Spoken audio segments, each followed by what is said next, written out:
Hello friends, good morning. Today we are going to discuss certain topics in theory of machines.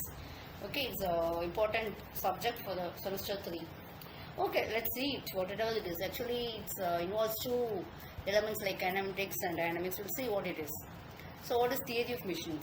So what we are doing is we are going to study what is the relative motion between the various parts of a machine. And also we are going to see what are the forces which is being acting on them.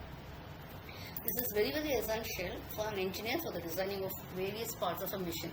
Okay, it's like theory of machines. We can divide it, as I said already, kinematics and dynamics. And again, dynamics is divided into statics and kinetics. Okay, normally in the kinematics means it will be dealing about various movements and all. So we are considering this. When you are considering the forces, we go for dynamics. Okay, we'll see to it. So kinematics means we are dealing with the study of relative motion. Please denote the word relative motion. Means movement of one element is depending on another or with respect to another, like that. Okay, relative motions of the various elements. We are not considering the forces which is causing. We need not bother about the forces.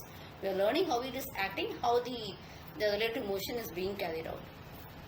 Dynamics, as I said already, isn't it? Here we had dynamics. Okay, so dynamics means we are considering why it occurs, why that particular movement occurred, and we are also studying the forces and how it is being considered. Okay, dynamics is again being divided into statics and also kinetics. So statics means actually we are considering the elements which are being at rest. Okay, the mass of machine elements we assume to be 0. Kinetics is a branch of dynamics which deals with the inertia forces. These inertia forces occur due to the combined effect of mass and also motion of the various elements. Okay, it's not about rest position, it's about movement, etc. So what is actually a machine?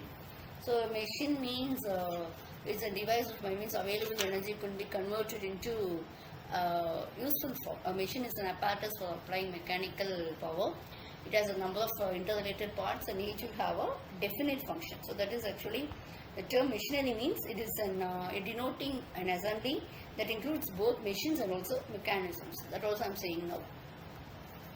Planner, the shaper, the lathe, what you see, the diagram, these are some machines. Okay, they have a purpose and they are being formed for that. Next one is the resistant motion. So what is resistant body?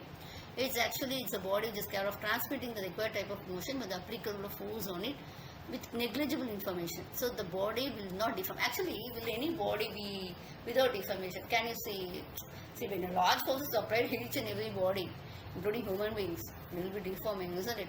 But this is actually we are assuming when the force is acting, this is not deforming. This is one assumption. System body. Next one is the link of the element. So now we will see the introduction and in the next video we will go on seeing various elements of this. Link means what it is actually.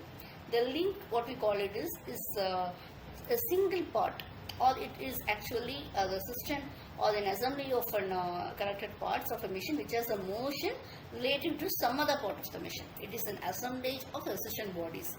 They will be linked together, okay, and they will have some relative motion between them. It is a rigid link, flexible link, and also it is a fluid link. So what is an example? See, for example, I am taking it as this is a reciprocating steam engine. So what happens actually, we'll have a piston rod also the crosshead and everything. This the connecting rod will be big and small bearings, etc. So crankshaft and flywheel will be constituting the third link. You can see this. The connecting rod and the big end bearings will be the first, second link, and actually the piston, this part. One, this is the second and the third one. Okay, so the cylinder, the engine frame and the main bearings will be the another one. Okay, see for example, this piston connecting rod, this is 1, and again this is 2, this is 3, and again this is 4. So this is kinetic link example. So we are talking about different types of link. A link which does not undergo any deformation while transmitting motion, we call it as a rigid link, etc. Okay, so the crank connecting rod, piston and the frame are rigid links as they don't deform appreciably while transmitting motion from one to another. And flexible link in the sense a link which deforms partly while transmitting motion, we call it as a flexible link. So belts, ropes and springs are used in the machine assemblies. They will be deforming partly, elastic, you can say it as, isn't it? So what happens after the force is being removed, they will be moving to the normal position, or sometimes it will be partially, it will be deforming. So these models which are being flexible, we call it as a flexible limb. Okay, the third one is actually a fluid limb. It is being formed by having a fluid in a receptacle, and the motion is transmitted through the fluid by pressure or only by compression. So for example, if you are taking is a hydraulic oil, is using the hydraulic brakes in the sense, or compressed air. By this what happens is the motion is transmitted mainly by means of pressure or compression. Next one is structure. So structure means what happens, we have many resistant bodies called members, and there will be no relative motion. It is used for just carrying loads and there will be no movement. Okay, but they will be carrying loads, etc. You can take it as a bridge or your machine frame or examples of a structure. Thank you for your patient listening.